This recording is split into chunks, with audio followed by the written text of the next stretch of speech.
반갑습니다. 사랑합니다.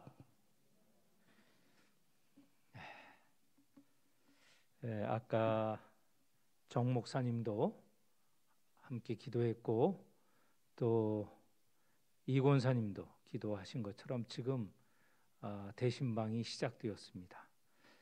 어저께 시작되어서 네 구역을 지금 돌아봤습니다. 굉장히 중요한 대신방인 것 같아요. 대신방 늘 중요합니다만 이번에는 더 중요한 것이 이제 우리가 코로나19에서 벗어나서 일상으로 돌아가려고 하는 직전입니다. 오늘 수치를 보니까 10만 명이 안 됐어요. 그러니까 점점점 이 감염자가 줄어듭니다. 10만 명 엄청 많은 숫자죠. 그렇지만 한참 많을 때는 50만 명도 됐고 40만 명도 됐고 30만 명도 됐고 그런 시기를 오랫동안 지속해 오지 않았습니까? 이제 10만 명 밑으로 내려갔습니다. 오늘이 굉장히 많은 숫자가 나오는 것인데 이제 점점점 더 줄어들고 있습니다. 이런 상황에서 우리 교회도 일상으로 돌아가야 되는데 이 일상이라는 게 그러면 코로나 이전의 일상과 같으냐? 그렇지는 않습니다. 이 일상, 코로나 이후에 돌아가는 일상을 새로운 일상이라고 말해요. 일상이긴 일상인데 새로운 일상이라는 거죠. 과거 코로나 이전의 일상과는 다른 일상으로 돌아가게 되었습니다. 이 새로운 일상은 우리가 일상으로 돌아간다고 하지만 과거와 다른 그런 생활로 가는 것입니다. 그렇기 때문에 새로운 일상은 정말 새로운 거예요. 일상이긴 한데 새로운 길로 나아가야 되는 겁니다. 과거에 경험하지 못하였던 그런 길로 나아갑니다. 코로나 2년 지금 3개월, 4개월이 되었는데요. 4개월이 넘었죠. 이 기간도 우리에게 경험치 못했던 그런 시기였지만 이제 이 코로나에서 벗어나서 시작되는 일상도 이전에 우리가 경험하지 못하였던 일상이 될 겁니다. 지금 교회도 우리가 일상으로 돌아간다면 코로나 이전의 상황 똑같이 우리가 그렇게 되느냐? 그렇게 되지는 못할 것 같습니다. 그러면 어떤 모습이냐? 우리가 만들어 가야 됩니다. 물론 우리가 우리의 지혜대로 할 수는 없습니다. 하나님의 지혜를 구하고 하나님의 뜻을 구하면서 하나님께서 인도해 주시는 방향으로 가야 됩니다. 그래서 이 시기가 정말 중요해요. 우리 성도들이 함께 기도하며 하나님의 뜻을 구하고 지혜를 구하여야 되는 시기이거든요. 대신방 기간이 바로 지금 이 새로운 일상으로 가는 이 시기와 맞물려 있어요. 그래서 간곡하게 부탁을 드립니다.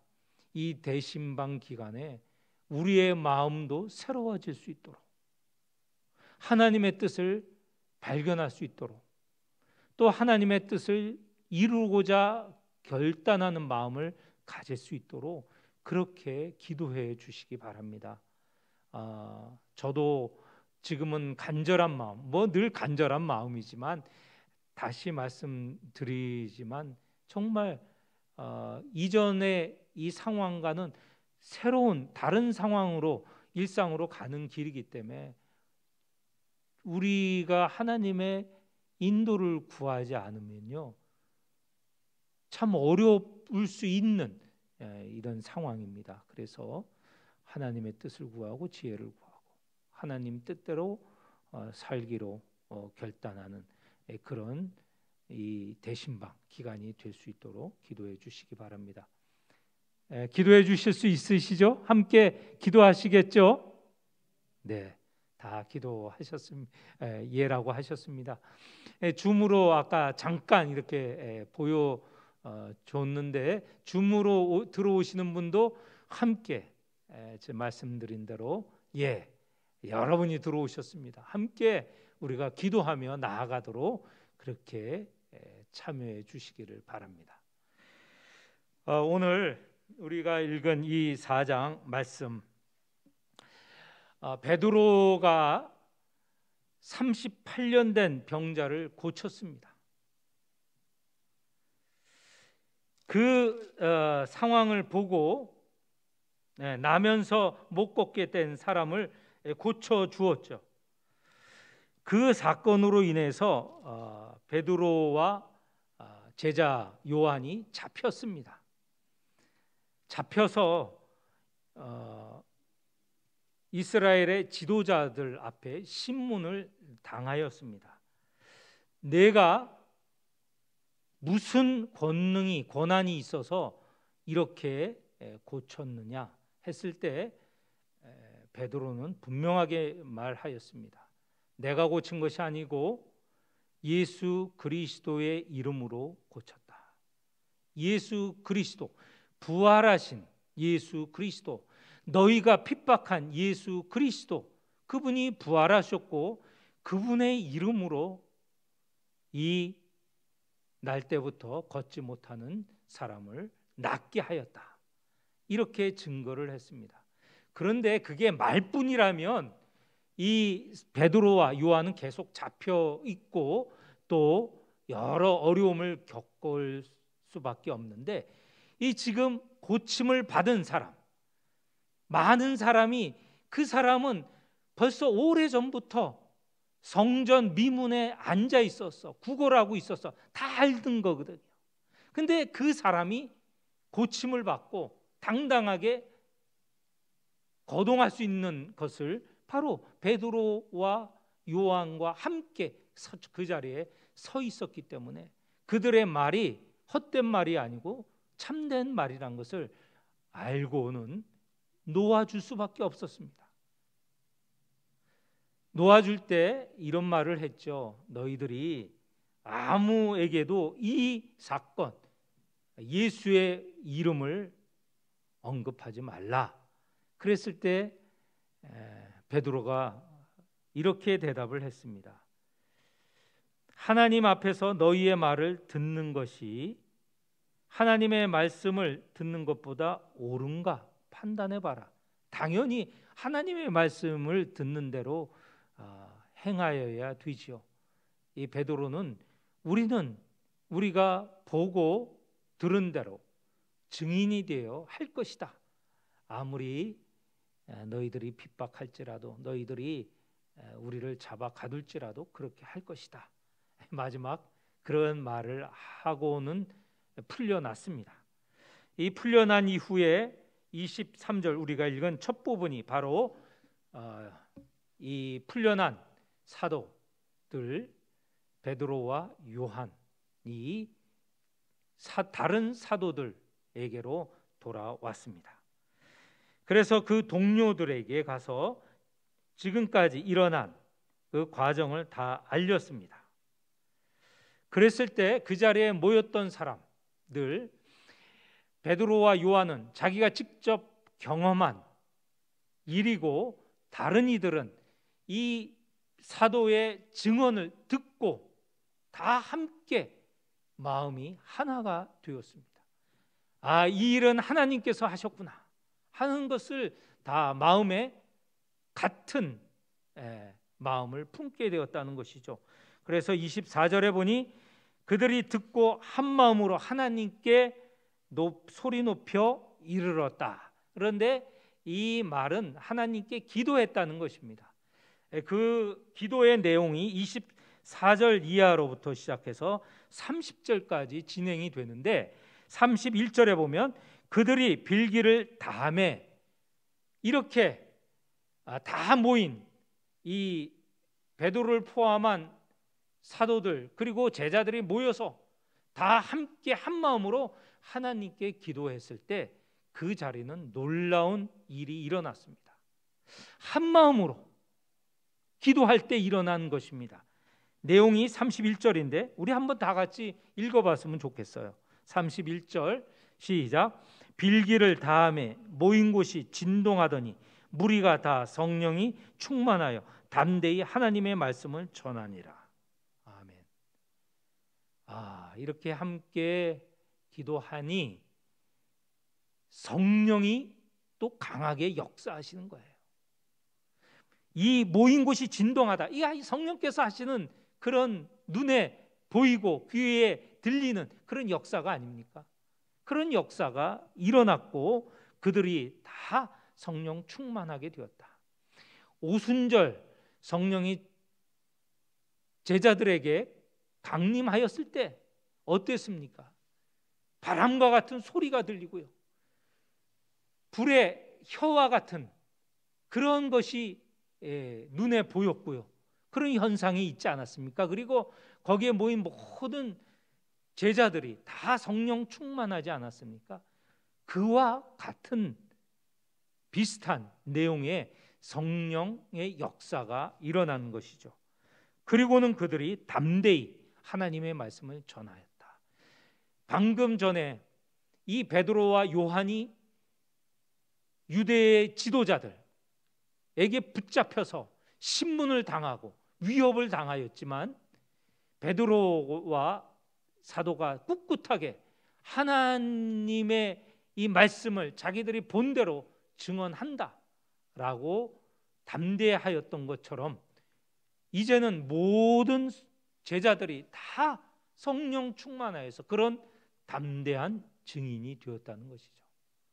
그러면 이 사이에 기도하는 일이, 다 함께 마음을 모아 기도하는 일이 있었다고 했잖아요. 그것이 24절서부터 30절까지인데 이 내용은 무슨 내용인가? 어떤 내용으로 기도했을 때 이런 성령의 역사가 일어났고 담대하게 되었는가? 그것을 보아야 하겠습니다. 크게 보면요, 이런 내용입니다. 예수께서 하나님이 예언하신 대로 고난을 받으셨지만 또 하나님께서 아무리 하나님께서 예언하신 그대로 예수께서 고난을 받으셨고 또 지금도 예수를 전하는 사람을 위협하는 일이 있지만 하나님께서 그 예수를 전하는 이들을 말하자면 보호하시고 인도하신다라는 확신을 갖는 기도를 드린 내용입니다. 24절에 먼저 함께 이렇게 기도합니다. 하반절에 보면 대주제요, 하나님을 말하는 거지요. 하나님, 이 기도를 들어주시는 하나님을 이렇게 부르는 겁니다. 천지와 바다와 그 가운데 만물을 지으신 이요, 창조주 하나님을 언급하고요. 그 다음에 시편 118편이 언급되었는데 이것은 다윗의 시인데 다윗은 누구에 의해서 이 시를 읊게 되었느냐? 성령의 인도를 따라 읊게 되었다는 겁니다. 25절에 보면 우리 조상 다윗의 입을 통하여 성령으로 말씀하신 것이다. 다윗이 이 시를 읊었지만 실은 성령께서 하신 말씀이다. 그런데 그 내용이 뭐냐? 여기에 보면 25절 중반서부터 26절에 보니까 열방과 족속과 세상의 군왕과 관리들이 함께 합세를 하여서 26절 하반절에 보면 그의 그리스도를 대적하도다, 이런 말씀이 있어요. 그러니까 시편에 이미 그리스도가 모든 힘을 가진 그 사람들이 합세하여서 그리스도를 대적하고 핍박할 것이다 라는 말씀이 이미 예언이 되어 있죠. 하나님께서 성령을 주셔서 다윗의 입을 통하여 읊으신 내용들이라는 것입니다. 그에 따라서 27절에 보면 정말 세상의 이 권세자들이 합세를 합니다. 27절, 과연 헤롯과 본디오 빌라도, 헤롯은 유대의 분봉왕이고요, 본디오 빌라도는 로마, 이 이스라엘을 식민지로 만든 로마의 총독이고요, 그리고 이방인과 이스라엘 백성과 합세하여서 하나님께서 기름 부으신 거룩한 종 예수를 거슬렀다. 예수님께서 고난을 받으신 것은 다 이미 하나님께서 계획하시고 작정하신 것이다. 갑작스럽게 예수께서 고난 받으신 게 아니고 이미 하나님께서 계획을 하신 것이다. 그거에 따라서 고난을 받으셨다는 겁니다.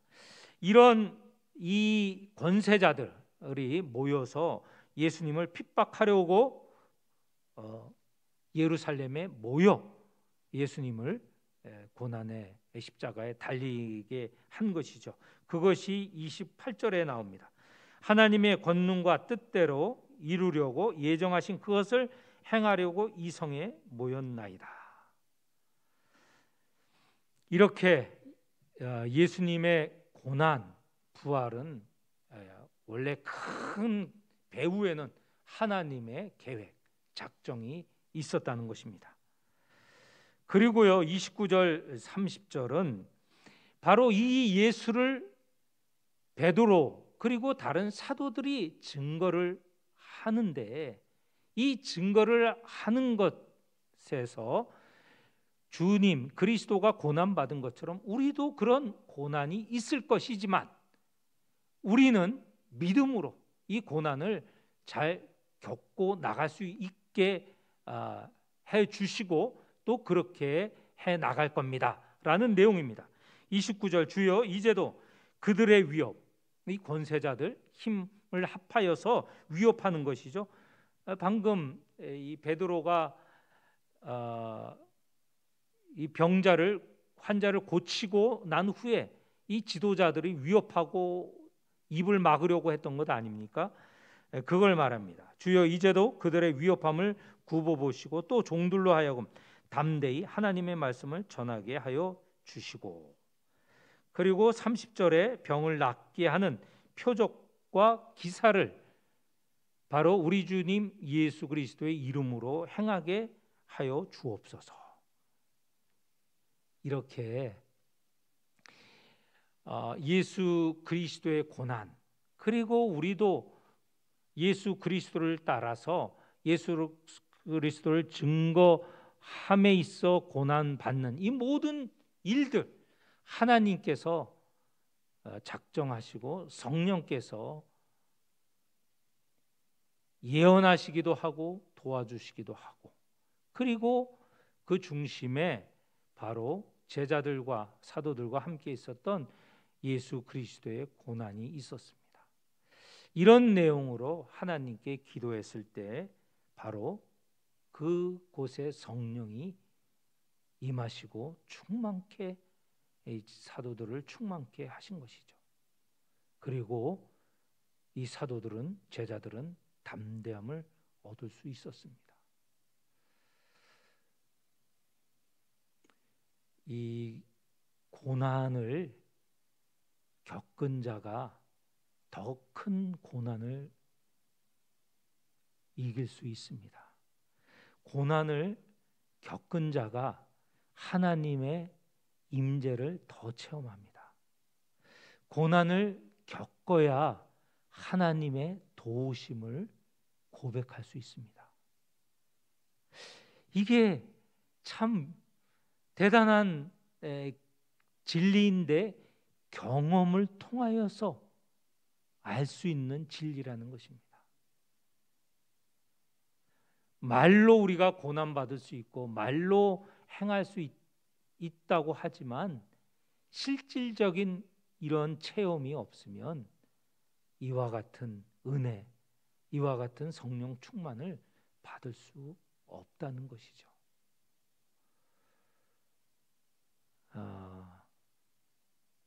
고난이 우리가 쉽게 받아들일 수 있는 것은 분명 아닙니다. 그러나 고난을 겪고 고난 끝에 오는 큰 은혜와 이 사랑, 그리고 확신과 그리고 용기 경험해야 되는 것이죠. 그래서 고난을 마냥 두려워만 할 필요는 없다는 것을 다시 한번 우리 이 말씀을 통해서 배우고 깨달았으면 좋겠습니다. 자, 이렇게 제자들이 또 사도들이 다 함께 경험한 성령 충만, 그리고 그들의 이 말씀의 역사, 이것이 기반이 되어서 32절 이하의 마지막 절 37절과 같은 초대교회의 모습이 있었습니다. 이 32절 이하의 37절까지의 요약은 32절 첫 번째 절입니다. 거기에 보면 이런 말씀이 있죠. 믿는 무리가 한 마음과 한 뜻이 되어 모든 물건을 서로 소통하고 자기 재물을 조금이라도 자기 것이라 하는 이가 하나도 없더라. 굉장히 놀라운 일이죠. 이렇게 초대교회가 경험한 이 경험이 이후의 역사에서 몇 번이나 이루어졌을까 한번 생각해 봅니다. 몇 번 이루어지지 않았던 것 같아요. 그리고 이것이 뭐 전체 교회나 전체 그리스도인 가운데 이루어진 것은 아니고 소수에게 또 지역적으로 부분적으로 일어난 일일 것입니다. 자, 그런데 이들이 어떻게 하여서 이렇게 자기 재물을 자기 것이라고 하지 않을 수 있었는가? 그리고 그것을 필요한 사람과 나눌 수 있었던가? 전제가 있습니다. 33절입니다. 사도들이 큰 권능으로 주 예수의 부활을 증언하니 무리가 큰 은혜를 받았다. 무리가 큰 은혜를 받았습니다. 은혜를 받은 사람만이 나눌 수 있는 힘이 생기는 것이죠. 그런데 큰 은혜는 무엇을 또 기반으로 하느냐? 주 예수의 부활을 그가 경험을 한 이 경험이 바로 은혜를 받게 하는 것입니다. 앞에도 보면 베드로와 여러 사도와 제자들이 함께 한 마음으로 기도하지 않았습니까? 그 기도할 때 보면 예수 그리스도, 그 중심에 예수 그리스도가 계셔요. 그분의 고난, 그분의 부활, 이것을 분명하게 눈으로 보기도 했지만 마음으로 믿는 이들에게 바로 큰 은혜가 주어진다는 것이죠. 성령이 충만하게 되는 것이죠. 그랬을 때 이들은 34절과 같이 가난한 사람이 없는데 왜 그랬을까? 그것은 곧 바로 이어지는 내용입니다. 이는 밭과 집 있는 자는 팔아 그 판 것의 값을 가져다가 사도들에게 가져다 주니 사도들이 필요한 대로, 어렵게 사는 사람이 필요한 것들이 있잖아요. 그 필요를 따라 나누어 주었기 때문에 34절 중반에 첫 번째 부분에 있는 대로 가난한 사람이 없게 되었던 것이죠. 여기에 가난한 사람이 없게 되는 게 얼마나 좋습니까? 우리가 다 바라는 바이죠. 그러나 이걸 인위적으로 억지로 강제적으로 할 수가 없어요. 강제적으로 하려고 했던 때가 있었습니다. 한때 공산주의가 횡행했을 때 강제적으로 이렇게 나누려고 했습니다. 그러나 그것이 오래 갑니까? 오래 가지 않는 것이죠. 무엇이 기반이 되어야 되느냐? 은혜가 기반이 되어야 되죠.